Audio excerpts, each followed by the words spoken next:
சுவிசேஷம் 4ஆம் அதிகாரம் 1ஆம் வசனத்தை 6ஆம் வசனமாக வாசிக்கலாம். லூக்கா 4ஆம் அதிகாரம் 1ஆம் வசனம். இயேசு பரிசுத்த ஆவியினாலே நிறைந்தவராய் யோர்தானை விட்டு திரும்பி ஆவியானவராலே வனாந்தரத்துக்கு கொண்டு போகப்பட்டு.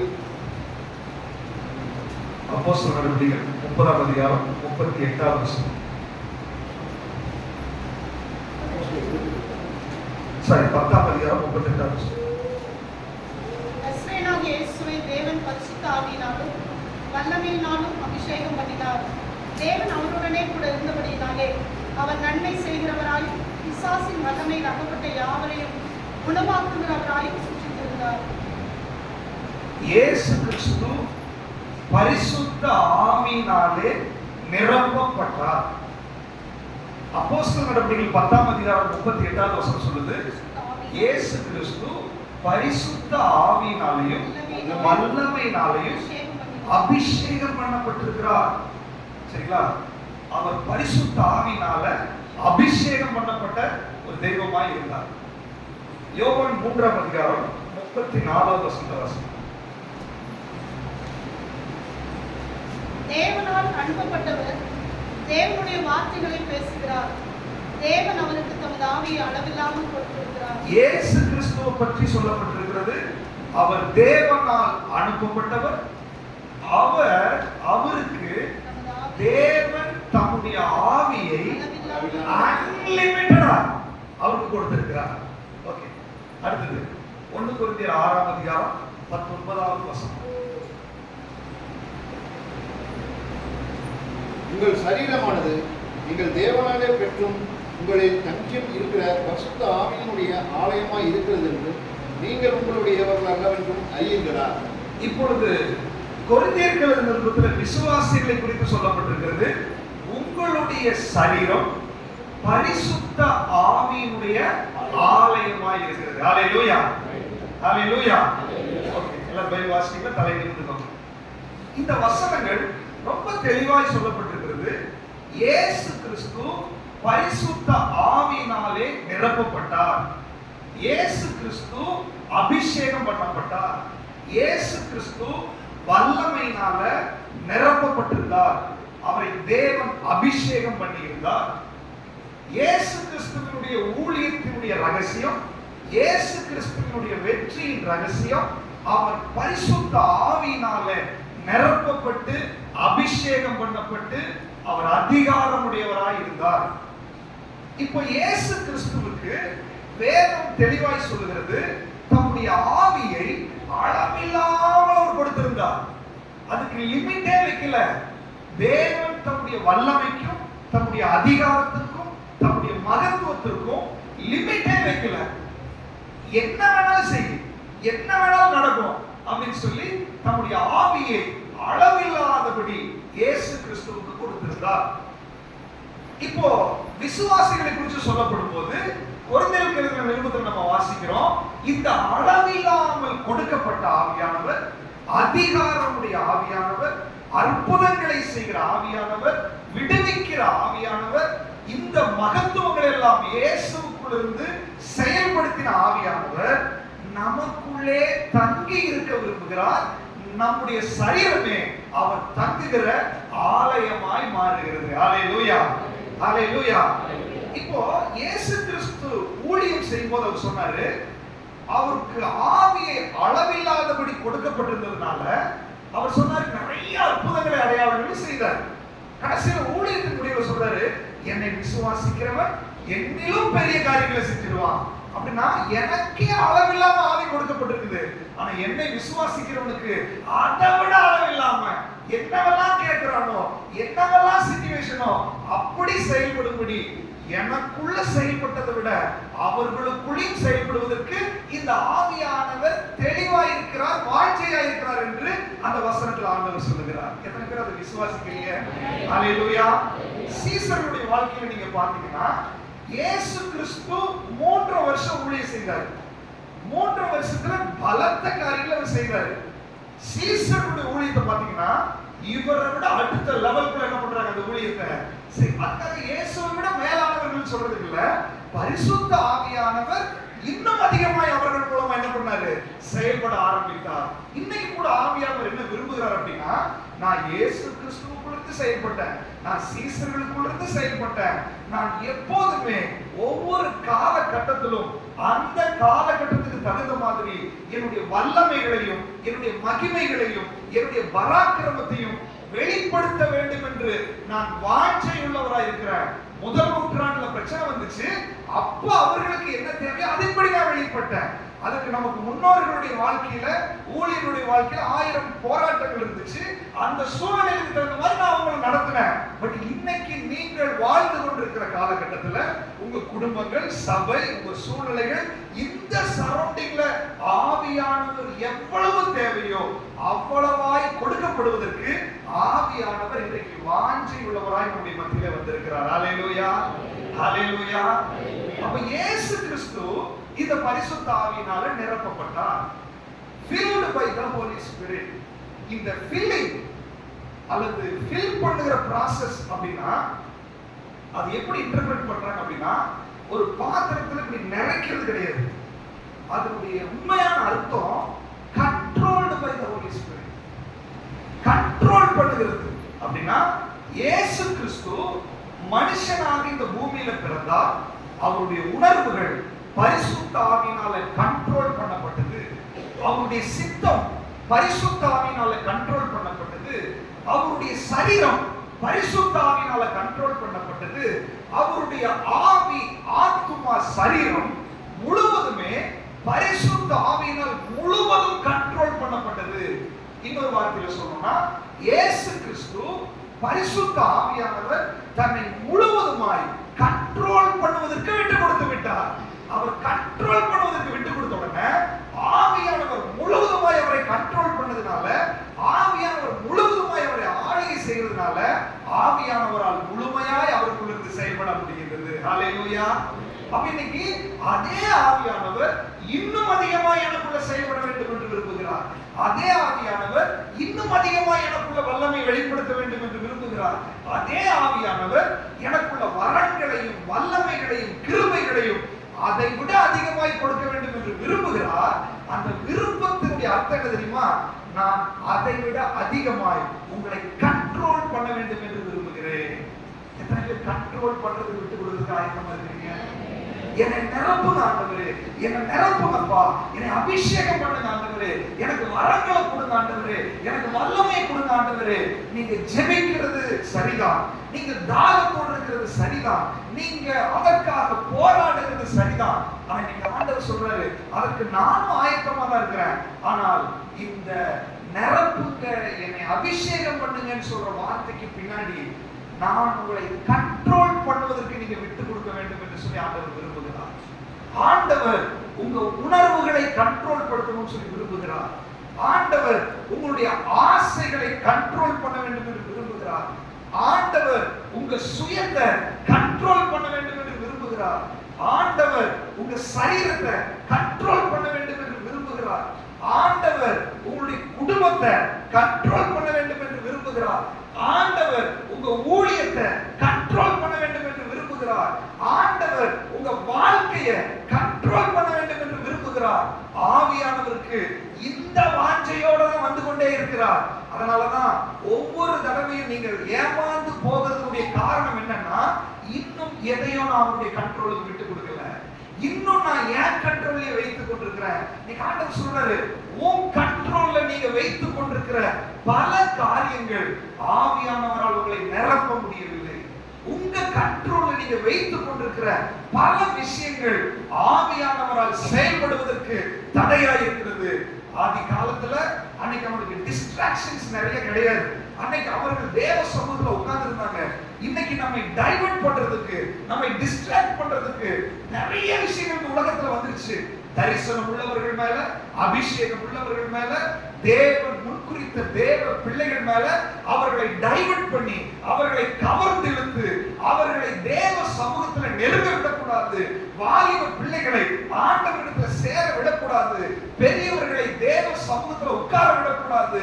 அவர்கள் உபவாசிக்க கூடாது, அவர்கள் ஜெபிக்க கூடாது, அவர்கள் வேதத்தை கையில் எடுக்க கூடாதுன்னு சொல்லி டிஸ்ட்ராக்ட் பண்றதுக்கு சத்துரு பல உபாய தந்திரங்களை அவன் கையாண்டு கொண்டிருக்கிறான். தெரிந்தோ தெரியாமலோ நீங்களும் நானும் அவனுடைய தந்திரங்களிலே சிக்கப்பட்டவர்களாக நாம் முழுவதும் நம்முடைய பிசாசுடைய கண்ட்ரோலுக்கு நம்மையும் அறியாமல் நம்மை விட்டு கொடுத்து கொண்டே இருக்கிறோம். இன்னைக்கு ஆண்டவர் சொல்றாரு, நான் உன்னை முழுவதுமாய் கண்ட்ரோல் எடுக்கணும்னு விரும்புகிறேன். உன்னுடைய ஆவி, ஆத்துமா, சரீரம் என்னுடைய கண்ட்ரோல் இயங்க வேண்டும் என்று சொல்லி நான் விரும்புகிறேன். அப்படி நீ விட்டு கொடுத்தா இந்த உலகத்துல வாக்குத்தத்தம் உன்னுடைய வாழ்க்கையில நிறைவேற ஆரம்பித்து விடும். இன்னைக்கு நம்ம ஜெபிச்ச வாக்குத்தத்தங்களுக்கு தடை என்ன? வாக்குத்தத்தத்தினுடைய தடைகள் உடைக்கப்பட வேண்டும். இன்னைக்கு ஆண்டவர் சொல்றாரு, உன் மேல வாக்குத்தத்தம் இருக்கிறது, உன் மேல தரிசனம் இருக்கிறது, உன் மேல அழைப்பு இருக்கிறது, உன் மேல தேவனுடைய திட்டம் இருக்கிறது. ஆனால் பிசாசானவன் நிறைய ஏரியாவை கண்ட்ரோல் பண்ணி கொண்டிருக்கிறான். உன்னுடைய வாழ்க்கையை அவன் கண்ட்ரோல் பண்ணி கொண்டிருக்கிறான். உன்னுடைய ஆசைக்குள்ள அவனுடைய கண்ட்ரோல் இருக்கிறது, உன்னுடைய விருப்பத்துக்குள்ள அவனுடைய கண்ட்ரோல் இருக்கிறது. அவங்களுக்கு நிறைய சுயம் இருக்கிறது, நான் இப்படிதான் இருப்பேன். அவங்களுக்கு ஓன் ஸ்டைல் இருக்கிறது, நிறைய விருப்பங்கள் இருக்கிறது. எனக்கு அருமையானவர்களே, என்னுடைய விருப்பம், என்னுடைய ஆசை, என்னுடைய பிளான் சொல்லி நீங்க சொல்ற அந்த வார்த்தைக்கு பின்னாடி பிசாசுடைய கண்ட்ரோல் இருக்கிறது என்பதை நீங்க புரிந்து கொள்ள வேண்டும்.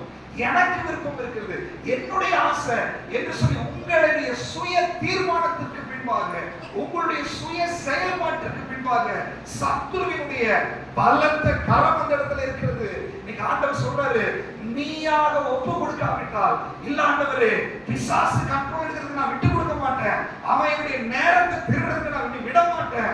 ஆண்டவரே ஞாயிற்றுக்கிழமை ஆராதனையை திருடி அவனை வெளியே கொண்டு போறதுக்கு நான் விட மாட்டேன். ஆண்டவரே என்னுடைய ஜெப நேரத்தை திருடுறதுக்கு நான் விட மாட்டேன். ஆண்டவரே என்னுடைய ஊழியத்துக்கு எதிராக அவன் செயல்படுறதுக்கு நான் விட மாட்டேன். ஆண்டவரே உம்முடைய சமூகத்துல நெருங்கி வர விடாதபடி சத்துரு எங்கெல்லாம் என்ன கண்ட்ரோல் பண்ணிட்டு இருக்கிறானோ அந்த ஏரியாவை ஆவியானவரே உங்க கண்ட்ரோல்ல நான் விட்டு கொடுக்கிறேன். ஆண்டவரே உங்க கண்ட்ரோல்ல விட்டு கொடுக்கிறேன்.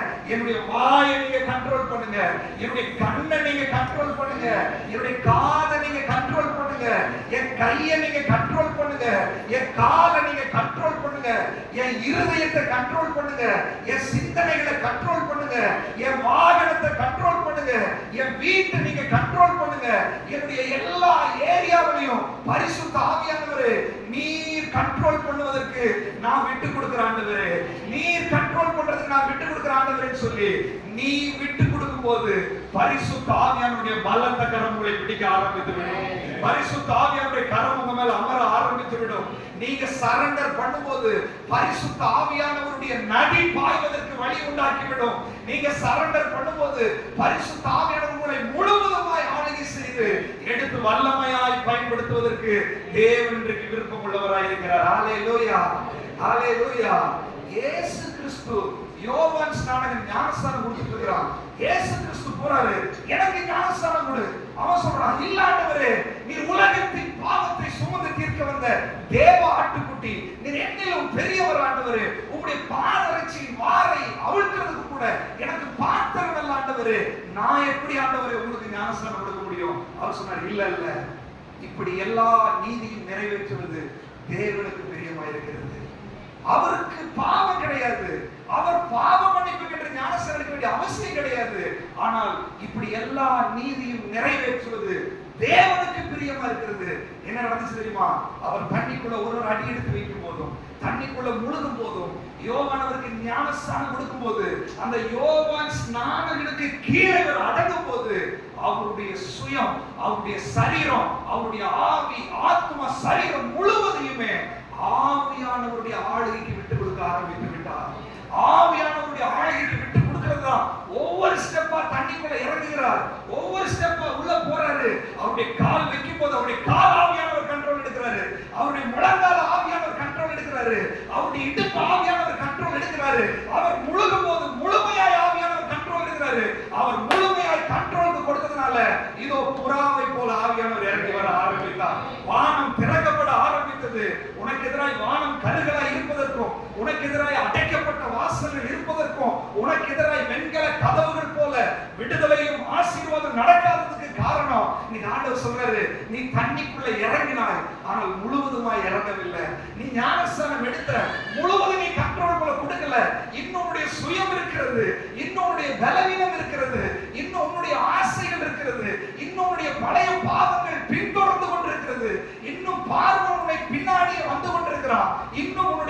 வாழ்க்கையுடைய பெரும்பகுதி பிசாசுடைய ஆளுகைக்குள்ள இருக்கிறது. இன்னைக்கு ஆண்டவர் சொல்றாரு, இன்னைக்கு உங்களுடைய இருதயத்தை நீ ஒப்பு கொடுக்கும் போது, ஆண்டவரே என்னை முழுவதுமா நீங்க ஆளுகை செய்யுங்கப்பா அப்படின்னு சொல்லும் போது, அந்த இயேசு கிறிஸ்து பரிசுத்த ஆவியினால் உங்களுக்கு ஞானஸ்நானம் கொடுக்க ஆரம்பிக்கிறீங்களா? பரிசுத்த ஆவியானவரே என்னை முழுவதுமாய் நான் ஒப்பு கொடுக்குறேன் ஆண்டவரே. பரவாயில்ல, இதுக்கு முன்னாடி தப்பு செஞ்சிருந்தா பரவாயில்ல, இவ்வளவு நாள் பலவீனமா இருந்தா பரவாயில்ல, பட் இன்னைக்கு ஆவியானவர் நம்முடைய மத்தியில வந்திருக்கிறார். ஆவியானவருடைய நதி நமக்குள்ள பாய ஆரம்பிக்கிறது. இயேசு கிறிஸ்து இந்த இடத்துல வந்திருக்கிறார். அவர் இன்னைக்கு அந்த அபிஷேகத்தை நமக்கு கொடுக்கிறதுக்கு ஆயத்தம் உள்ளவராய் இருக்கிறார். ஆனால் அவர் முழுவதுமாய் கண்ட்ரோல் பண்ண வேண்டும் என்று விரும்புகிறார். எத்தனை பேர் இன்னைக்கு ஆவியானவருக்கு கண்ட்ரோல் விட்டு கொடுக்க போறீங்க? வாய்களை திறந்து சொல்லலாமா? ஆண்டவரே என்னுடைய ஆவி ஆத்மா சரீரத்தை முழுவதும் நான் கண்ட்ரோல் கொடுக்குறேன்ப்பா, முழுவதும் கண்ட்ரோல் செய்யுங்க. ஆவியானவர் உங்ககிட்ட பேசுறேன். எந்தெந்த ஏரியா நீ விட்டு கொடுக்கல, எந்தெந்த ஏரியாவை நீ விட்டு கொடுக்கல, விட்டு கொடு, விட்டு கொடு, விட்டு கொடு. நீ விட்டு கொடுக்காத இடம் பிசாசுடைய கண்ட்ரோல் இருக்கிறது. நீ விட்டு கொடுக்காத இடம் சர்ப்பத்தினுடைய கண்ட்ரோல் இருக்குது. நீ விட்டு கொடுக்காத இடம் அந்த விக்கிரக ஆவியினுடைய கண்ட்ரோல் இருக்குது. நீ விட்டு கொடுக்காத இடம் வியாதியினுடைய கண்ட்ரோல் இருக்குது. நீ விட்டு கொடுக்காத இடம் தரித்திரத்தினுடைய கண்ட்ரோல் இருக்குது. நீ விட்டு கொடுக்காத இடம் குறைவுகளுடைய கண்ட்ரோல் இருக்குது. ஆவியானவர் சொல்றாரு, நீ விட்டு கொடுக்கும் போது அந்த ஆவிகள் எல்லாம் வெளியேற ஆரம்பிச்சிடும். நீ ஆவியானவருடைய நதிக்குள்ள முழுக முழுக பரிசுத்த ஆவியானவர் எங்கேயோ விடுதலை உண்டு வசனம் சொல்லுகிறது. இதுவரை விடுதலை இல்லாத காரியம் இல்லை, இதுவரை விடுதலை பெறாத மண்டலங்கள் இல்லை. உன்னை முழுவதுமாய் விடுதலை ஆகி ஆவியானவருடைய நதியில உன்னை மூழ்க செய்யப்படி நீங்க ஆவியானவர் இடத்துல இறங்கி வந்திருக்கிறார். விட்டு கொடு, விட்டு கொடு. ஆவியானவருடைய முழு கண்ட்ரோல் விட்டு கொடுக்கும்படி ஆண்டவர் ஏவி கொண்டிருக்கிறார். ஹalleluya, thank you Lord. ராபாலா ஷாந்தனா மரியா. இயேசு கிறிஸ்துவுடைய ஊழியத்துல சீசர்கள் எல்லாம் கூடியிருக்கிறாங்க. அங்க வரும்போது எல்லாருடைய காலை கழுவ ஆரம்பிச்சாரு. பேதுரு, இல்லாதவரே எப்படி நான் நீர் என்னுடைய காலை கழுவ முடியும்? இப்ப நீ இடம் கொடு, இப்ப நீ இடம் கொடுப்பது இல்லைன்னா எனக்கு எங்களுக்கு உனக்கு பங்கே கிடையாது. அப்ப என்னன்னா இயேசு கிறிஸ்து தன்னை முழுவதுமாய் தாழ்மைக்கு ஒப்பு கொடுத்திருந்தார். தாழ்ந்து போறதுக்கு ஒப்பு கொடுத்திருந்தார். பிலிப்பியர்கள் நிருபத்துல வாசிக்கிறோம், அவர் தாழ்ந்ததுனால வானோர் பூதலத்தோர் பூமியின் கீழானோருடைய முழங்கால்கள் யாவும் உடம்பு பிடிக்கும், நாவுகள் யாவும் கர்த்தர் என்று அறிக்கை பண்ண பிடிக்கும். எல்லா நாமத்துக்கும் மேலான நாமத்தை இயேசுவுக்கு கொடுத்தார். நல்லா கவனிச்சுக்கோங்க. அவர் ஞானஸ்நானம் பெற்று கரையேறும் போது ஒரு ஒப்பு கொடுத்தலை செஞ்சாரு. பரிசுத்த ஆவியானவர் நிறைச்சார். அவர் ஊழியம் செஞ்சுட்டு கூட சீசர்களுக்கு தன்னை கீழடக்கிறார். கால கழுவுறாரு. நான் உங்களே ஒருவன் அப்படின்றாரு. கால கழுவுறதுக்கு ஒப்பு கொடுத்த உடனே ஆவியானவரால் தாண்ட முடியல. அவர் என்ன பண்ண தெரியுங்களா? மரித்தோர்கள் அவர் உயிரோடு எழுப்பிட்டார். ஹalleluya. இவர் மரித்தோர் எழுப்புறது ஒரு லெவல் அபிஷேகம். ஆனா இவரே எழுந்திருக்கிறது அடுத்த லெவல் அபிஷேகம். ஹalleluya. ஆண்டவர் சொல்றாரு எபேசியர் 1:19ல, இயேசு கிறிஸ்துவை மரித்தோரிலிருந்து எழுப்பினவருடைய ஆவி விசுவாசிக்கிற உங்களிடத்திலும் அதே பலத்த சத்துவத்தின் வல்லமையை வெளிப்படுத்த போறேன் அப்படின்றார். அப்படின்னா என்ன சொல்ல விரும்புறாரு? அவரை நான் மரித்தோரிலிருந்து எழுப்புறதுக்கு முன்னாடி அவர் தாழ்மையை கருத்து கொண்டார். சொல்றாரு, நீங்க உங்களுக்குள்ள அந்த உயிர்த்தெழுதலின் வல்லமை நடக்கணும் அப்படின்னா அந்த கல்லறையை உடைச்சிட்டு, இதெல்லாம் சத்ரு கல்லறை மாதிரி உங்களை கட்டி வச்சிருக்கிறானோ அதெல்லாம் உடைச்சு கல்லறையை திறந்து, மத்தவங்க திறந்து விடுறது இல்ல, ஊழியக்காரர் வந்து ஜெபமணி கட்ட உடைக்கிறது இல்ல. இன்னைக்கு ஆண்டவர் சொல்றாரு, நீ தாழ்மையை காண்பிச்சா உன் கல்லறையை நீயே உடைச்சிட்டு வெளியே வரக்கூடிய அபிஷேகத்தினுடைய வல்லமை வெளிப்படும். சத்துரு அநேகரை கல்லறைக்குள்ள வச்சிருக்கான். இயேசு சொல்றாரு, அவர் கல்லறை உடைச்சு வெளியே வந்தார். அவர் சொல்றாரு, என்னை விசுவாசிக்கிறவன் என்னிலும் பெரிய காரியங்களை செய்வான். ஹalleluya. அதுவே பெரிய காரியம். ஆண்டவர் சொல்ற, அதை விட பெரிய காரியம் நீ செய்வ. ஆண்டவர் சொல்ற, ஏன் சிறையிருப்பு, ஏன் எழும்ப முடியல, ஏன் விடுதலை இல்ல, ஏன் பல போராட்டங்கள் நம்ம ஆளுகை செய்து கொண்டிருக்கிறது, நிறைய கட்டை உடைச்சு நம்ம வெளியே வரல. யோசிச்சு பாருங்க, பைபிளை படிக்க விட மாட்டேங்கிறான், இந்த கட்டவே நம்மளால உடைக்க முடியல. ஜெபம் பண்ண விட மாட்டேங்கிறான், இந்த கட்டை உடைக்க முடியல. உபவாசிக்க விட மாட்டேங்கிறான், இந்த கட்டை விட முடியல. நம்ம மைண்டுக்குள்ள நிறைய விஷயங்களை அவன் போட்டு, அவன் விருப்பத்தை நம்ம மைண்ட்ல போட்டு, நம்ம மைண்ட அவன் கண்ட்ரோல் பண்ணி கொண்டிருக்கிறான். இருக்கிறான். இன்னைக்கு ஆவியானவர் சொல்றாரு, நீ உன்னுடைய வாழ்க்கையை எனக்கு விட்டு கொடுக்கும் போது, நீ தாழ்மையா விட்டு கொடுக்கும் போது, நீ தேவ சமூகத்துல தாழ்ந்து வரும் பொழுது ஆண்டவர் சொல்றாரு, உன்னை முழுவதுமாய் கண்ட்ரோல் எடுத்து தடைகளை உடைச்சு உன்னை வெளியே கொண்டு வரும்படி இன்னைக்கு ஆவியானவர் விரும்புகிறார். ஆண்டவர் சொல்றாரு, யாரெல்லாம் தேவ சமூகத்துல விட்டு கொடுக்குறீங்களோ உங்களுக்கு எதிராக இருக்கிற தடைகளை நீங்களே உடைச்சிட்டு வெளியே வர போறீங்க. ஹல்லேலூயா.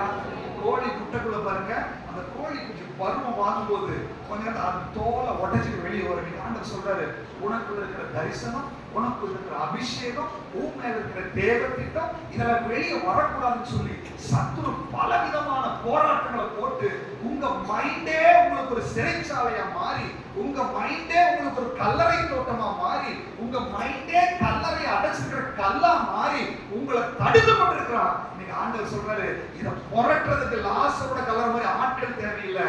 ஆவியானவருக்கு நீ விட்டு கொடுத்தா ஆவியானவரே புரட்டி எடுத்துருவாரு, ஆவியானவரே கட்ட உடைப்பாரு, ஆவியானவரே உன் மைண்டை ஃப்ரீ பண்ணுவாரு, ஆவியானவரே உனக்கு விடுதலை கொடுப்பாரு. கோழி முட்டையில் இருந்து அந்த குஞ்சு வெளியே வர்ற மாதிரி அநேகருடைய தரிசனம் வெளியே வரப்போகிறது, அநேக மேல் இருக்கிற அழைப்பு வெளியே வரப்போகிறது, அநேக மேல் இருக்கிற தேவ திட்டம் வெளியே வரப்போகிறது. இது 21 நாட்கள் உனக்குள்ள கர்ப்பம் தரிச்சு அந்த கோழி வெளியே வருகிற மாதிரி தேவனுடைய தரிசனம் அநேகருக்குள்ள வெளியே வரப்போகிறது. இந்த உபவாச நாட்கள் அக்கினியாய் மாற போறீங்க. வேதத்தை வாசிக்கும் போது உங்களுக்குள்ள அந்த உங்களுடைய எலும்புகளுக்குள்ள எரேமியா தீர்க்கதரிசி சொல்றாரு, என்னுடைய எலும்புகளுக்குள்ள அந்த அக்கினி இறங்குற மாதிரி பரிசுத்த ஆவியுடைய அக்கினி வேத வசனத்தின் மூலமா உனக்குள்ள வெளிப்பட போகிறது. இயேசுவின் நாமத்தினால இந்த வசனங்கள் வாசிக்கும் போதே தடைகள் உடையும், வசனங்கள் வாசிக்கும் போதே கட்டுகள் உடையும், வசனம் வாசிக்கும் போதே அற்புதங்கள் நடக்க ஆரம்பிக்கும், வசனம் வாசிக்கும் போதே சுகமளிக்கிற வல்லமை வெளிப்பட ஆரம்பிக்கும், வசனம் வாசிக்கும் போதே உன்னுடைய வாழ்க்கையில சத்துரு எதெல்லாம் தடுத்து வச்சிருந்தானோ அது வருகிறதை உன்னுடைய கண்களிலே காண்பாய். ஈசாக்கு தியானம் பண்ணி கொண்டிருந்தாரு, ரெபேக்காள் வருகிறதை பார்த்தார். நீ ஆண்டவர் சொல்றாரு, நீ தியானம் பண்ண ஆரம்பிச்சினா, வேத வசனத்தை நீ மெடிடேட் பண்ண ஆரம்பிச்சினா, வேத வசனத்தை நீ படிக்க ஆரம்பிச்சினா, வேத வசனம் கையில் இருக்கும்போது உனக்கான ஆசீர்வாதம் வருகிறதை நீ பார்ப்பாய், உனக்கான விடுதலை வருகிறதை நீ பார்ப்பாய், உனக்கான நன்மைகள் வருகிறதை நீ பார்ப்பாய், உனக்கான தேவ பிரசன்னத்தை நீ பார்ப்பாய்.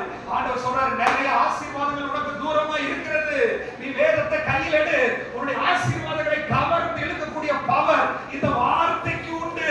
இந்த வார்த்தைக்குள்ள ஜீவன் இருக்கிறது, இந்த வார்த்தைக்குள்ள வல்லமை இருக்கிறது, இந்த வார்த்தைக்குள்ள அபிஷேகம் இருக்கிறது. இந்த வார்த்தை உனக்குள்ள கொளுத்து விட்டு எரியும் போது உன்னுடைய தடைப்பட்ட ஆசீர்வாதங்களை அட்ராக்ட் பண்ணி இழுத்து கொண்டு வரும்படி பரிசுத்த ஆவியானவர் உங்களை கண்ட்ரோல் பண்ண போகிறார்.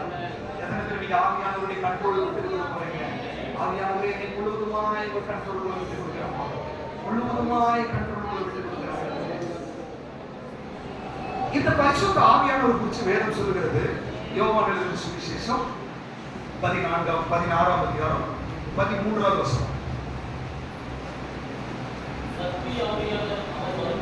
சத்திய ஆவியானவர் வரும்போது இந்த ஆவியானவர் சகல சத்தியத்திற்குள்ளேயும் நம்மை என்ன பண்ணுவாராமா? நடத்துவார். 1 யோவான் 2ஆம் அதிகாரம் 27. நீங்கள் அவராலே பெற்ற அபிஷேகம் உங்களில் இருக்கிறது. ஒருவரும் உங்களுக்கு போதிக்க வேண்டியது உங்களுக்கு போதிக்க வேண்டியதில்லை. அந்த அபிஷேகம் சகலத்தையும் குறித்து உங்களுக்கு போதிக்கிறது. உங்களுக்குள்ள அபிஷேகம் வந்தால் அதுவே சகலத்தையும் உங்களுக்கு என்ன பண்ணிருமாமா? டீச் பண்ண ஆரம்பிச்சிடும். யோவான் 8ஆம் அதிகாரம் 44ஆவது வசனம்.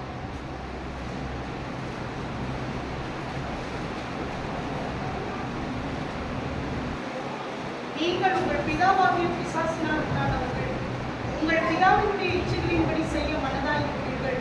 அவன் ஆதி முதற்கொண்டு மனுஷ படைப்பாளனாய் இருக்கிறான். சத்தியம் அவனிடத்தில் இல்லாதபடியால் அவன் சத்தியத்திலே நிலைநிற்கவில்லை. அவன் பொய்யனும் பொய்க்கு பிதாவுமாய் இருக்கிறபடியால் அவன் பொய் பேசும்போது தன் சொந்தத்திலிருந்து பேசுகிறான். ஓகே, மத்தேயு 4ஆம் அதிகாரம் 4ஆவது வசனம்.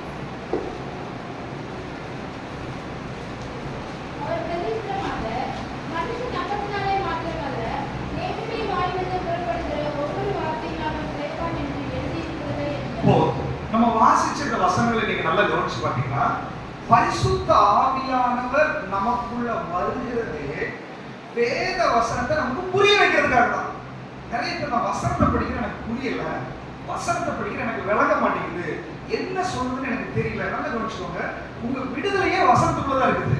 அதை விளங்காதபடிக்கு தடுத்து ஒரு தடையை பிசாசு என்ன பண்ணிருக்கிறான், போட்டுட்டு இருக்கிறான். இந்த ஆவியானவருடைய அபிஷேகம் தெரியுமா, அந்த தடையை உடைச்சு திரைச்சிலை இழிச்சு புதிய ஜீவ பாதையை ஏற்படுத்தி இந்த வார்த்தை உங்களுக்கு விளங்க பண்ணுகிறது ஆவியானவருடைய வேலை. ஹல்லேலூயா. ஒருவரும் உங்களுக்கு போதிக்க வேண்டியதில்லை, ஆவியானவரே உங்களுக்கு விளங்க செய்வார். பழைய ஏற்பாடு வாசித்தால் விளங்க செய்வார், புதிய ஏற்பாடு வாசித்தால் விளங்க செய்வார். பரிசுத்த ஆவியானவர் இது உங்களுக்கு விளங்க செய்ய போகிறார். அதற்காக ஆவியானவருக்கு நீங்க விட்டு கொடுக்க வேண்டும். ஏன் நான் உங்களை கண்ட்ரோல் பண்ணணும், ஏன் உங்களை முழுசு நான் கண்ட்ரோல் பண்ணணும், நான் கண்ட்ரோல் பண்ணாதான் உனக்கு வசனமே புரியுங்கிறார் ஆண்டவர். அநேகர் ஆவியானவருடைய கண்ட்ரோல்ல இல்லாததுனாலதான் வசனம் உங்களுக்கு புரிய மாட்டேங்குது, வசனம் படிக்க முடிய மாட்டேங்குது. நீங்க ஆவியானவர் சொல்றாரு, நான் உங்களை கண்ட்ரோல் பண்ணி உங்களை வசனத்தை படிக்க வைக்க போகிறேன். ஹல்லேலூயா. வசனத்தை உங்களுக்கு டீச் பண்ண போகிறேன். உங்களுக்கு இருக்கிற அபிஷேகமே உங்களுக்கு கற்றுக் கொடுக்க போகிறது. அடுத்த வசனத்தை வாசிச்சோம். இந்த பிசாசு பொய்யனும் பொய்க்கு பிதாவுமா இருக்கிறான். அவன் சொந்தத்திலிருந்து எடுத்து பேசுறான். ஏன் நீங்க வேத வசனத்தை வாசிக்கணும், ஏன் வேத வசனத்தை வாசிக்கிறதுக்கு ஆவியானவருடைய ஒத்தாசை வேணும் அப்படின்னா, பிசாசு நிறைய பொய் சொல்லிட்டு இருக்கிறான். பிசாசு நிறைய பொய்யை நம்ம மைண்டுக்குள்ள ஏற்றி வச்சிருக்கிறான். பிசாசு நிறைய நெகட்டிவா சொல்லி இருக்கிறான். அவன் சொல்றது இது பொய், இது உண்மை இல்லைன்னு உங்களுக்கு எப்படி தெரியும்? நீங்க வசனம் வாசிக்கலாம். நிறைய பேர் வசனம் வாசிக்காதனால பிசாசுடைய பொய்களையே நீங்க உண்மை என்று நம்பிக்கொண்டிருக்கிறீர்கள். உங்க வாழ்க்கை குறித்து பிசாசு பேசுறான், உங்க பிள்ளைகளை குறித்து பிசாசு பேசுறான், உங்க எதிர்காலத்தை குறித்து பிசாசு பேசுறான், உங்களுடைய எல்லா ஆசீர்வாதங்களை விடுதலை எல்லாத்த குறிச்சும் அவன் ஒரு பெரிய பைபிளை வச்சிருக்கான். அதை உங்க மைண்ட்ல ஏற்றி வச்சுட்டான். ஆனா சத்திய வசனம் உங்களை குறித்து வேற மாதிரி சொல்லி கொண்டிருக்கிறது. ஆனா அந்த சத்தியத்தை படிக்க விட மாட்டேங்கிறான். நீ ஏன் வேதத்தை படிக்கணும், நீ ஏன் அபிஷேகம் பெற்றுக்கொள்ளணும், ஏன் ஆவியானவர் உனக்கு தேவை, ஏன் ஆவியானவர் உன்னை கண்ட்ரோல் பண்ணணும்னா, என்னை குறித்துள்ள தேவ திட்டங்கள், எனக்கு வைத்திருக்கிற ஆசீர்வாதங்களை நான் பார்க்கும்படி ஆவியானவர் தான் எனக்கு உதவி செய்ய முடியும். அது வேத புஸ்தகத்துல தான் இருக்குது. அந்த வேத வார்த்தைகளை நான் புரிந்து படிக்க வேண்டும் என்றால் ஆவியானவருடைய ஒத்தாசை எனக்கு தேவை. இன்னைக்கு ஆண்டவர் சொல்றாரு, அதை படிக்க வைக்கிறதுக்கு, பிசாசோட பொய்களை தகர்க்க வைக்கிறதுக்கு நான் உன்னை கண்ட்ரோல் பண்ண வேண்டும் என்று விரும்புகிறார். எத்தனை பேருக்கு ஆசை ஆவியானவர் உன்னை கண்ட்ரோல் பண்றதுக்கு? கடைசி ஒரு வசனத்தை வாசிச்சோம். சத்தியம் உங்களை என்ன பண்ணுமாமா, வசனத்தை நீங்க வாசிக்க வாசிக்கவே விடுதலை நடக்க ஆரம்பிச்சிடும். பாருங்க, ஆவியானவர் ஏன் உங்களை கண்ட்ரோல் பண்ணணும்னு விரும்புறாரு? வசனத்தை வாசிச்சு உங்களுக்குள்ள விடுதலை நடக்கிறதுக்காக. நல்லா கவனிச்சுக்கோங்க, வேதத்தை நல்லா வாசிச்சுட்டே இருந்தீங்கன்னா உங்களுக்கு யாரும் ஜெபிக்க வேண்டிய அவசியமே கிடையாது. வேதத்தை வாசிச்சு நீங்க ஜெபிக்க ஆரம்பிச்சுட்டா நீங்க அடுத்தவர்களுக்காக ஜெபிக்க ஆரம்பித்து விடுவீர்கள். சத்துருடைய தந்திரத்தை நீங்க புரிஞ்சு கொள்ள ஆரம்பிப்பீர்கள். இன்னைக்கு ஆவியானவர் சொல்றாரு, உன்னுடைய நேரத்தை நான் கண்ட்ரோல் பண்ண விரும்புகிறேன். பிசாசு போய் சொல்றான், காலையில வேலைக்கு போறதுக்கே டைம் இருக்கும், பைபிள் எடுக்கிறதுக்கு டைம் இருக்காதுன்னு சொல்றான். பிசாசு சொல்றான், சாயங்காலம் வந்து நீ பைபிள் படிச்சுக்கொண்டான், சாயங்காலம் வரும்போது உன்னை டயர்ட் ஆக்குறான், படிக்க பைபிள் எடுத்து வச்சு உனக்கு தூக்கத்தை கொடுக்குறான், நீ மறுபடியும் காலையில படி அப்படின்றான், காலையில வந்தா சாயங்காலம் படின்றான். காலையிலும் சாயங்காலமும் காலையிலும் சாயங்காலமும் நம்முடைய நேரத்தை அவன் அபகரித்துக் கொண்டிருக்கிறான். இன்னைக்கு ஆவியானவர் சொல்றாரு, உன்னுடைய நேரம் என்னால் கண்ட்ரோல் பண்ணப்பட வேண்டும், உன்னுடைய தூக்கத்தின் நேரம் என்னால் கண்ட்ரோல் பண்ணப்பட வேண்டும், உன்னுடைய வேலைக்கு கிளம்புற நேரம் என்னால கண்ட்ரோல் பண்ண வேண்டும். ஆவியானவர் சொல்றாரு, அலைச்சல்களை எல்லாம் நான் குறைக்க போகிறேன், உங்களுடைய அன்வான்டட் டாஸ்க்ஸ் எல்லாம் நான் நிறுத்த போகிறேன். தேவையில்லாத காரியங்கள் தேவையில்லாத இடத்துல போகிறது. 1ஆம் சங்கீதம் சொல்லுகிறது, துன்மார்க்கருடைய ஆலோசனையில் நடவாமலும் பாவிகளுடைய வழியில் நில்லாமலும் பரியாசக்காரர் உட்காரும் இடத்தில் உட்காராமலும் கர்த்தருடைய வேதத்தில் பிரியமாயிருந்து இரவும் பகலும் அவருடைய வேதத்தில் தியானமாயிருக்கிற மனுஷன் பாக்கியவான். அவன் நீர்க்கால்களின் ஓரமாய் நடப்பட்டு தன் காலத்தில் சீசன் மாறாது. அந்த வயசுல கல்யாணம் நடக்கும், அந்த வயசுல வேலை கிடைக்கும், அந்த வயசுல குழந்தை பிறக்கும், சீசன் மாறாது. தன் காலத்தில் தன் கனியை தந்து அவர்கள் முதிர் வயதிலும் கனி தந்து புஷ்டியும் பசுமையுமாய் இருக்கிறது மாதிரி இலை உதிராக இருக்கிற மரத்தை போட்டிருப்பான். அவன் செய்வதெல்லாம் வாய்க்கும், நீ சொல்றதெல்லாம் நடக்கும், நீ பேசுறதெல்லாம் நடக்கும், நீ கையிட்டு செய்கிற சகல காரியத்திலையும் கர்த்தர் உனக்கு ஆசீர்வாதத்தை கட்டளையிடுவார்.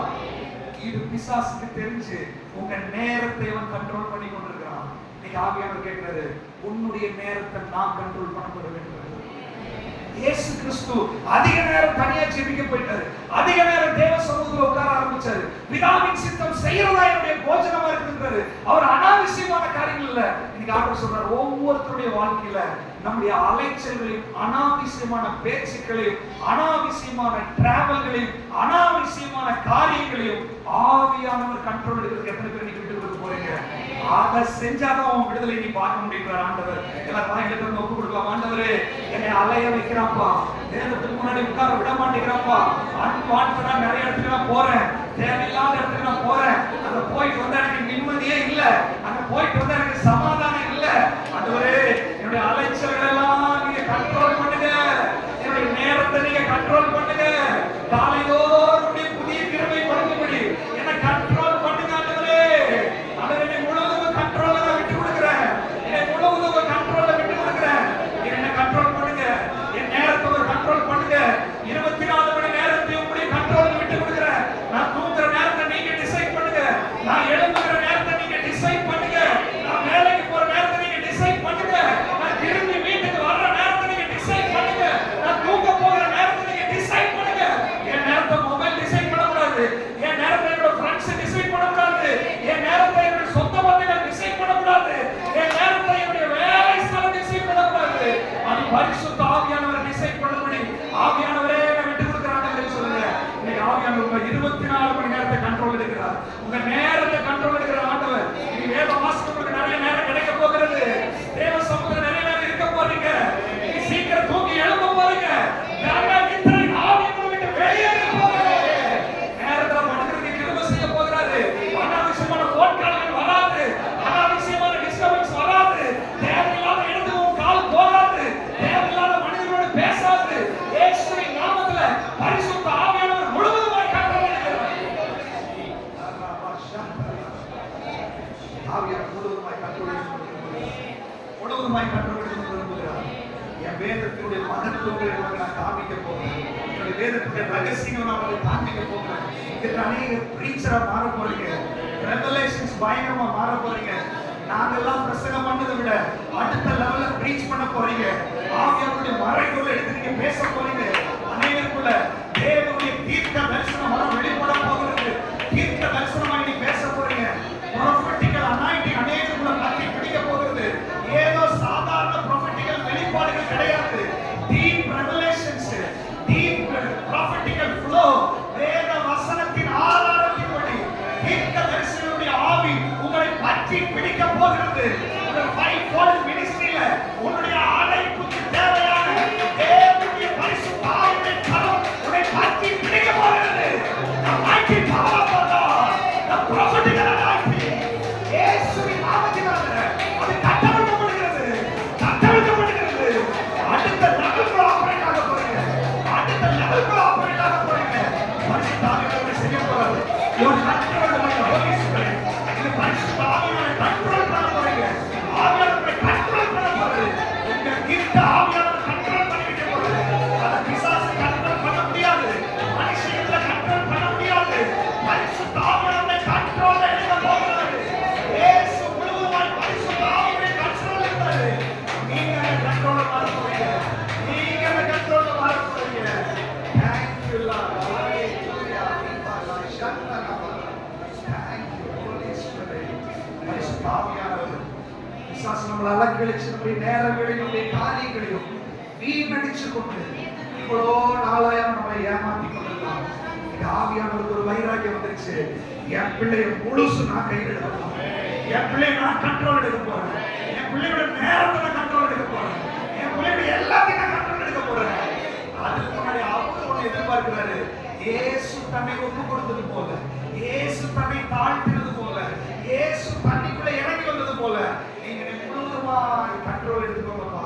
என்னுடைய எல்லாத்தையும் நீங்க கண்ட்ரோல் எடுத்துக்க ஆண்டவரே. இதை சொல்ல சொல்ல சொல்ல ஆவியில நடத்தப்படுகிறதுல நீங்க மாற போறீங்க. ஆவியானவரே உங்களுடைய திட்டங்களை கொடுக்க போறது. இனி உங்க வண்டி உங்க பிளான்ல ஓட போறதில்ல, ஆவியானவருடைய ரூட்ல போக போகிறது. அநேகருடைய ரூட் ஆண்டவர் மாற்ற போகிறார், அநேகருடைய ட்ராக் ஆண்டவர் மாற்ற போகிறார், அநேகருடைய பிளான்ஸ் ஆண்டவர் மாற்ற போறாரு. நீ உன் குடும்பத்தை குறித்து நினைச்சிட்டு இருக்கிற ட்ராக் கிடையாது மகளே. நீ உன் குடும்பத்தை குறித்து நினைச்சிட்டு இருக்கிற ட்ராக் கிடையாது மகனே. நான் ஒரு பிளான் போட்டு வச்சிருக்கல, நீ விட்டு பத்திரம் கொடுத்துரு. அந்த ட்ராக்ல நான் திருப்பி ஹைவேல ஓட வைக்க போறேன் நானு. நீ சன்னல் பின்னலான வழியில நீ போயிட்டு இருக்கிற, நீ குறைகிற பாதையில போயிட்டு இருக்கிற, குழியின் மேடுமா நீ போயிட்டு இருக்கிற, பள்ளங்களெல்லாம் நிரப்பப்படுகிற நாட்கள் வரப்போகிறது. போன நாடுகள் நேர் ஆகும், கரட முரடானங்கள் சமமாகும். நீ எனக்கு ஒப்பு கொடுக்கும் போது உனக்கு முன்னாடி இருக்கிற பள்ளங்கள் எல்லாம் நிரவி போட்டு, உனக்கு முன்னாடி இருக்கிற மலைகளை எல்லாம் உடைச்சு, உனக்கு முன்னாடி இருக்கிற கடைகளை எல்லாம் அழித்து, உனக்காக ஒரு ஹைவே உண்டாக்க போகிறேன். உனக்காக ஒரு திறந்த வாசலை நான் வைக்கிறேன். ஒருவனை கூட்ட மாட்டான், ஒருவனை கூட்ட மாட்டான். என் ஜனங்கள் ஒரு நாள் வெட்கப்பட்டு போகிறது கிடையாது. நீ வெட்கப்பட்டது மாதிரி தெரியுதா? உன் சொந்த மகன் முன்னாடி நீ வெட்கப்பட்டது மாதிரி தெரியுதா? சபை முன்னாடி நீ வெட்கப்பட்டது மாதிரி தெரியுதா? நீ சோர்ந்து போனது மாதிரி தெரியுதா?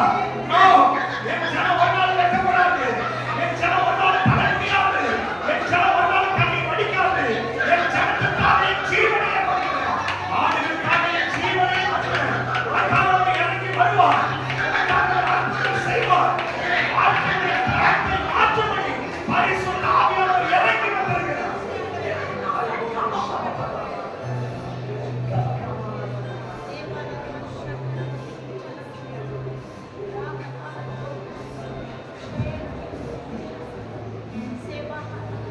உங்க ரூட்டை நீ அவர் பிளான் பண்ண, உங்க வாழ்க்கையை அவர் பிளான் பண்ண போகிறார். அவர் ட்ராக்க மாத்த போகிறார். பரிசுத்த ஆவியானவர் கண்ட்ரோல் பண்ண போகிறார். எதற்கு சந்தோஷம்? அவர் நம்மளை கண்ட்ரோல் பண்ணுறார். பிசாசு நம்மளோட பர்மிஷன் கேட்காம கண்ட்ரோல் பண்ணிடலாம். ஆனா இது பர்மிஷன் கேட்கிறது. உன் குடும்பத்தை நான் கண்ட்ரோல் பண்ணுமா? உன் வாழ்க்கையை நான் கண்ட்ரோல் பண்ணுமா? உன்னை நான் பயன்படுத்துறதுக்காக நான் கண்ட்ரோல் எடுத்துக்கிடுமா?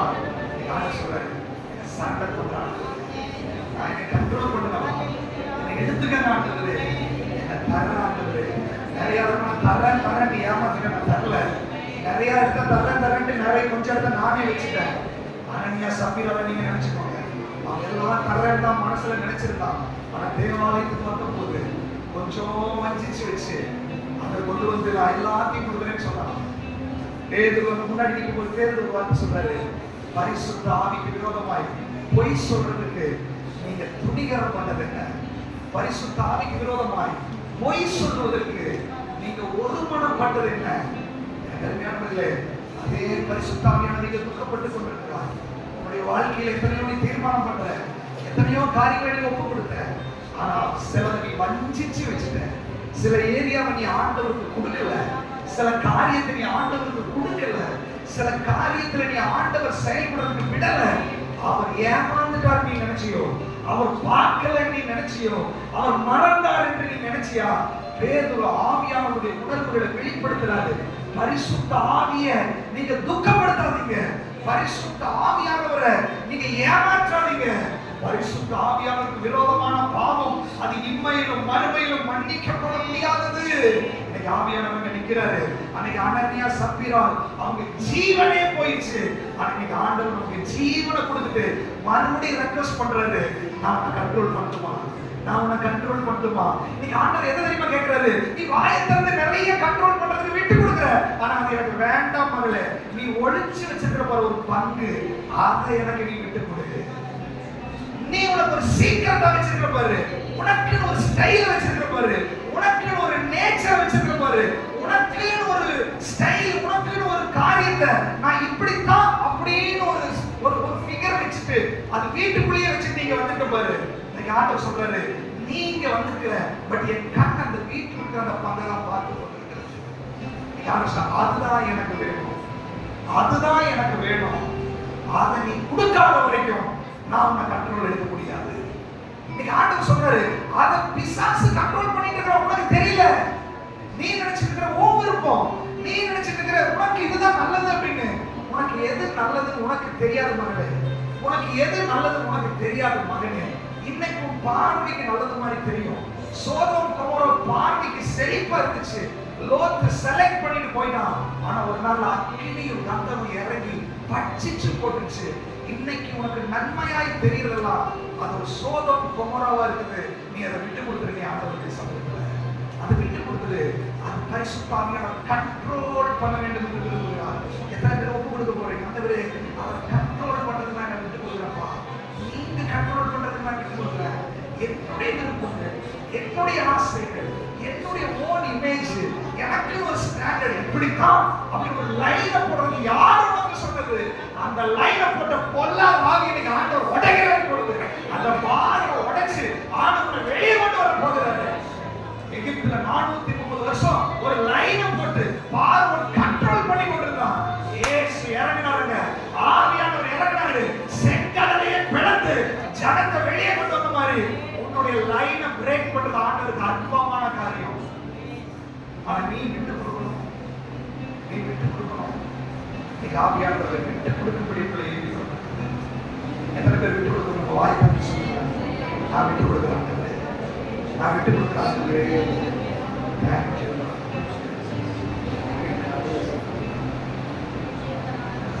ரோமர் எழுதியிருக்கும் 8ஆம் அதிகாரம் 26வது வசனம். அந்தபடியே ஆவியானவரும் தமது பலவீனங்களில் நமக்கு உதவி செய்கிறார். நாம் ஏற்றபடி வேண்டிக் கொள்ள வேண்டியது என்னவென்று அறியாமல் இருக்கிறபடியால் ஆவியானவர் தாமே வாக்கு கடங்காத பெருமூச்சுகளோடு நமக்காக வேண்டுதல் செய்கிறார். ஆவியானவர் தாமே வாக்கு கடங்காத பெருமூச்சுகளால் நமக்காக வேண்டுதல் செய்கிறார். 1 கொரிந்தியர் 14ஆம் அதிகாரம் 2ஆம் வசனம் 14வது வசனத்தை வாசிக்கிறோம். ஏனெனில் அந்நிய பாஷையில் பேசுகிறவன் ஆவியினாலே ரகசியங்களை பேசினாலும் அவன் பேசுகிறதை ஒருவரும் அறியாதிருக்கிறபடியினாலே அவன் மனுஷனிடத்தில் பேசாமல் தேவனிடத்தில் பேசுகிறான். 14. எண்ணத்தினாலே நான் அந்நிய பாஷையிலே விண்ணப்பம் பண்ணினால் என் ஆவி விண்ணப்பம் பண்ணுமே என்று என் கருத்து பயனற்றதா இருக்கும். நல்ல கவனிச்சுக்கோங்க. பரிசுத்த ஆவியானவர் உங்களை நிறைக்கும் போது, பரிசுத்த ஆவியானவர் உங்களை கண்ட்ரோல் பண்ணும்போது என்ன நடக்குது அப்படின்னா, ஆவிக்குரிய பாஷைகளை உங்களுக்கு கொடுக்கிறார். அந்நிய பாஷை அப்படின்னா ஆவியானவர் உங்க நாக்கை கண்ட்ரோல் எடுத்து கொடுக்கிறார். இந்த நாவை நீங்க விட்டு கொடுக்கணும், துதிக்கிறதுக்கு விட்டு கொடுக்கணும், ரெஸ்பாண்ட் பண்ணணும், நன்றி செலுத்தணும். அப்ப அவர் கண்ட்ரோல் எடுத்துக்கிறார். பிசாசு எப்படி தெரியுமா கண்ட்ரோல் எடுக்கிறான்? வாயை அடக்கி வச்சிருவான், மூடிடுவான், திறக்கவே விட மாட்டான். உங்களால வாயை திறக்க முடியலன்னா நீங்க பிசாசால் கண்ட்ரோல் பண்ணப்பட்டிருக்கீங்கன்னு அர்த்தம். உங்க வாய் திறந்துருச்சு அப்படின்னா ஆவியானவர் கண்ட்ரோல் எடுத்தான்னு அர்த்தம். நீங்களே கண்டுபிடிச்சுக்கலாம். அப்போ பரிசுத்த ஆவியானவர் நிரப்பப்பட்டவங்க அந்நிய பாஷை அடையாளத்தை கொடுக்குறாங்க. எதற்காக அந்நிய பாஷை? வசனம் சொல்றது, அந்நிய பாஷை பேசுகிறவன் ஆவியிலே ரகசியங்களை பேசுகிறான், தேவனோடு பேசுகிறான். அவன் மனுஷனோடு என்ன பண்றது இல்ல, பேசுறது இல்ல. ரோமர் 8ஆம் அதிகாரத்தில் நம்ம வாசிச்சோம், நமக்கு ஜெபம் பண்றதுக்கு அவர் உதவி செய்கிறார். பலவீனங்களில் உதவி செய்கிறாரு. உங்களுக்கு எப்படி விண்ணப்பம் பண்றதுன்னு உங்களுக்கு தெரியாது, அதனால ஆவியானவர் உங்களுக்கு ஜெபம் பண்றதுக்கு என்ன பண்ண போறாரு? உதவி செய்ய போறாரு. நல்லா கவனிச்சுக்கோங்க. ஆவியில நிறையாம ஜெபம் பண்ணின ஜெபம் பிசாசால் கண்ட்ரோல் பண்ணப்பட்டிருக்கிற ஜெபம். பரிசுத்த ஆவியுடைய அபிஷேகத்தில் இல்லாமல் நீங்க பண்ற ஜெபம் எல்லாம் சத்துருவால் கண்ட்ரோல் பண்ணப்படுகிறது. 10 பாயிண்ட்க்கு மேல உங்களால போக முடியாது. உங்க குடும்ப விஷயத்தில் இல்லாம உங்களால போக முடியாது. நீங்க உங்க பிள்ளைங்க இதுதான் ஜெபம் பண்ணிட்டே இருப்பீங்க. யாராவது நீங்க உங்க பிள்ளைங்க, உங்க தேவைகள், உங்க பலவீனம், உங்க சொந்த பந்தங்களுக்காகவே ஜெபம் பண்ணிட்டு இருக்கீங்கன்னா உங்க ஜெபம் பிசாசால் கண்ட்ரோல் பண்ணப்பட்டிருக்கிறது. ஒரு லிமிட்டை தாண்டி உங்களால ஜெபிக்க முடியாது. அந்த பாரம் வராது, அந்த உணர்வு வராது. இன்னைக்கு ஆவியானவர் சொல்றாரு, உன் ஜெபத்தை நான் கண்ட்ரோல் பண்ணணும்னு விரும்புகிறேன், உன் ஜெபத்தை நான் கையில் எடுக்கணும்னு விரும்புகிறேன். இன்னும் சொல்ல போனா நான் உனக்குள்ள இருந்து ஜெபிக்கணும்னு விரும்புகிறேன். பரிசுத்த ஆவியானவரால் நீங்க கண்ட்ரோல் பண்ணப்படும் போது உங்க ஜெபத்தை அவர் கண்ட்ரோல் எடுக்கிறார். உங்களுக்கு உள்ள இருந்து உங்க ஆவி விண்ணப்பம் பண்ணுகிறது. பவுல் சொல்றாரு, உங்க ஆவி விண்ணப்பம் பண்ணுது அப்படின்னா உங்க ஸ்பிரிட் முழுவதும் ஆவியானவரால் கண்ட்ரோல் பண்ணப்படுகிறது. உங்க மாம்சம் ஆவியானவரால் கண்ட்ரோல் பண்ணப்படுகிறது. அவர் ஜெபிக்க ஆரம்பிக்கிறார். அவர் ஜெபிக்க ஆரம்பிக்கும் போது என்ன நடக்குது அப்படின்னா அது டைரக்டா பரலோகத்துல போய் பேசுகிறது. அது டைரக்டா ஆண்டவரோடு கனெக்ட் ஆகிறது. அது டைரக்டா பரலோகத்தினுடைய ரகசியங்களை அவர் பேசுகிறார். பல நேரத்துல தேவனுடைய திட்டங்கள் தெரியல, தேவனுடைய மகிமைகள் தெரியல, தேவனுடைய செயல்பாடுகள் தெரியல. இன்னைக்கு என்ன செய்ய விரும்புறீங்க ஆண்டவரே தெரியல. இன்னைக்கு ஆண்டவர் சொல்றாரு, ஆவியானவருக்கு நீ கண்ட்ரோல்ல ஒப்புக்கொடு. ஆவியானவரால் நிறையப்படும் போது ஆவியானவரோட ஜெபத்தை கண்ட்ரோல் எடுத்துவாரு. அப்ப நீ ஜெபிக்க ஆரம்பிப்ப. எப்ப என்ன தேவையோ அததான் உன் வாய் பேச ஆரம்பிக்கும். எப்ப எந்த வார்த்தையை சொல்லி ஜெபிக்கணும், எப்ப எதை பேசணும், எப்ப யுத்த ஜெபம் பண்ணணும், எப்ப மன்றாட்டு ஜெபம் பண்ணணும், எப்ப தேவ சமூகத்துல கண்ணீர் வடிச்சு ஜெபம் பண்ணணும், எப்ப தேவனுக்காக வைராக்கியமா பரிந்து பேசி ஜெபம் பண்ணணும், எப்ப திறப்புல நின்று ஜெபம் பண்ணணும், எப்ப ஜாமக்காரனை போல ராத்திரில ஜெபம் பண்ணணும். உன் ஜெபத்தை ஆவியானவர் கண்ட்ரோல் எடுக்க போகிறார். உன்னுடைய கிஃப்ட்டுக்கு தகுந்த மாதிரி ஆவியானவர் அதை கண்ட்ரோல் எடுப்பார். சில மேல ஜெப ஆவி ஊற்றப்படும். ராத்திரி ஜாமங்களை உங்களை தட்டி எழுப்புவாரு, உணர்வுகளை கொடுப்பாரு. அது ஆவியானவரால் கண்ட்ரோல் பண்ணப்பட்டிருக்கிற ஸ்பிரிட். அது ஆவியில ஜெபம் பண்ணும், அது மன்றாட ஆரம்பிக்கும், அது விண்ணப்பம் செய்ய ஆரம்பிக்கும். சில நேரத்துல உங்களுக்கு சில நபர்களை குறித்து பாரப்படுத்துவாரு. பரிசுத்த ஆவியானவருடைய கண்ட்ரோல் எடுத்துக்கிறார் அர்த்தம். தேசத்தை குறித்து பாரம் வரும், சபையை குறித்து பாரம் வரும், ஜனங்களை குறித்து பாரம் வரும், ஊழியர்களை குறித்து பாரம் வரும். இதையெல்லாம் உங்களுக்கு கொடுக்கும்படி பரிசுத்த ஆவியானவர் கண்ட்ரோல் பண்ண. இது இல்லைன்னா உங்க குடும்பத்தை குறித்து பாரம் வரும், உங்க பிள்ளைகளை குறித்து பாரம் வரும், பணத்தை குறித்து பாரம் வரும். இந்த பாரத்தை சுமந்து சுமந்து சுமந்தே உங்க வாழ்க்கை முடிச்சு போயிடும். ஒரு நாள் தேவ திட்டத்தை நீங்க செய்ய முடியாது. நல்லா தெரிஞ்சுக்கோங்க, தேவனால் வல்லமையாய் பயன்படுத்தப்பட்ட எந்த தேவ மனிதர்களா இருந்தாலும் அவங்க மேல அதிகமான பாரங்களும் அதிகமான போராட்டங்களும் இருந்திருக்கிறது. பவுலே நமக்கு நல்ல ஒரு உதாரணம். பவுல் சொல்றாரு, எத்தனை அடிகள், எத்தனை முறை சாட்டவர்கள் அடிச்சிருக்காங்க, எத்தனை முறை கல்லடிச்சிருக்காங்க, தரித்திரத்துல, குறைவுல, பசியில, நிர்வாணத்துல, எல்லா விரோதிகளும் வந்த போது கூட கிறிஸ்துவின் அன்பை விட என்னை பிரிக்க மாட்டார் என்று நிச்சயித்து இருக்கிறேன்.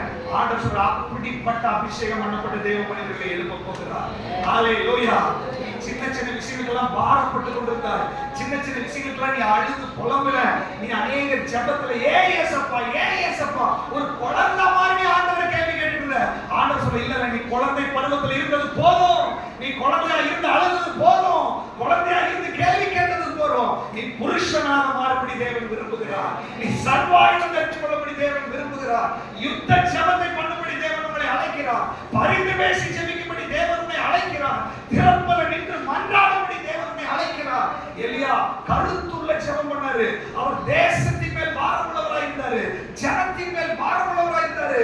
அந்த எலியா ஜெபம் பாருங்க, ஒரே வார்த்தை தான், ஆண்டவரே கேட்டருளும் ஆண்டவரே.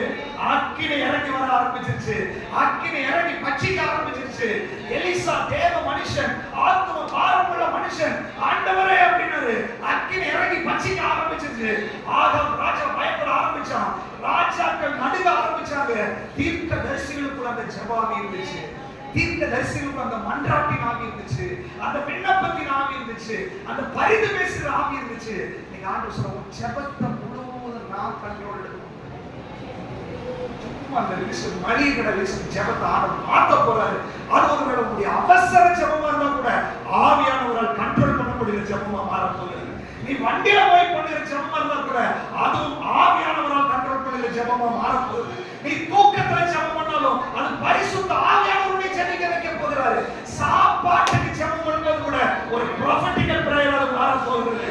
சத்துருவின் கிரிகளை அழிக்கும்படி நீ ஒரு வீட்டுக்குள்ள போய் சாதாரணமா ஜெபம் பண்ணலாம். நீங்க ஆண்டவர் சொல்றாரு, நீங்க யாருக்காவது ஜெபம் பண்ணும்போது, யாராவது வீட்டுக்குள்ள போகும்போது, இன்று உங்களுடைய ஜெபம் சாதாரண ஜெபமா இருக்க போறது இல்ல. நீ ஜெபிக்கிற ஜெபத்திற்கு வானம் திறக்கப்படும். ஆண்டவர் அக்கினியை கொண்டு வருவார். ஜனங்களுக்கு விடுதலை உண்டாகும். அநேக ஜெபத்துக்கு பதில் இல்லாதபடி நீ சோர்ந்து போனாயோ, அநேக ஜெபத்துக்கு பதில் இல்லைன்னு சொல்லி நீ தளர்ந்து போனாயோ, ஜெபம் உனக்கு போர் அடிச்சுதா, நீ ஆவியானவர் சொல்ற, நான் கண்ட்ரோல் எடுக்கிறேன். மணி கணக்கா நீ ஜெபிக்க போகிறாய், மணி கணக்கா தேவ சமூகத்துல போராட போகிறாய், முழந்தால் நீ ஜெபிக்க போகிற, உபவாசத்தோடு ஜெபிக்க போகிற.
கண்ட்ரோல் எடுக்க போகுது. ஆவிய கண்ட்ரோல் எடுக்க போகுது.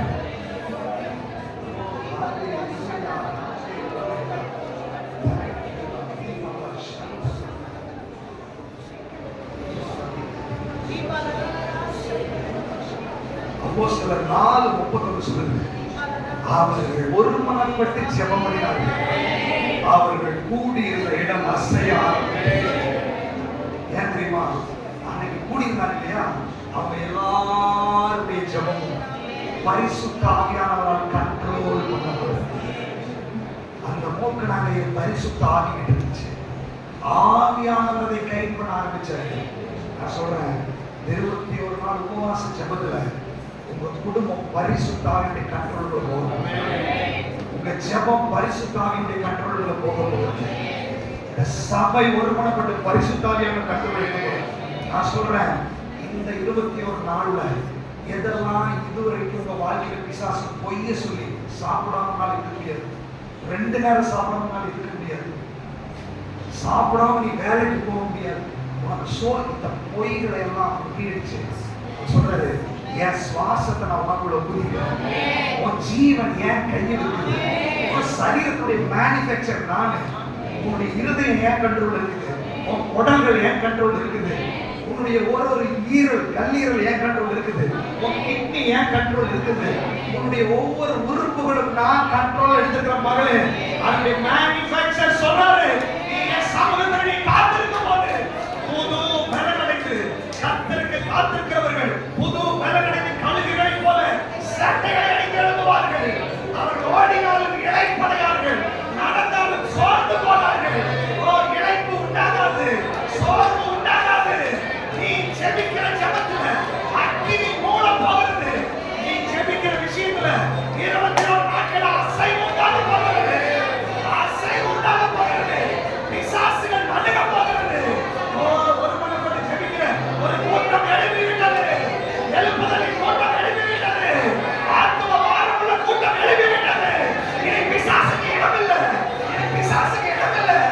எல்லைகளை விட்டு வெளியேறும்படி உன்னை ஜெபிக்க வைக்க போற, ஜெபிக்க வைக்க போற.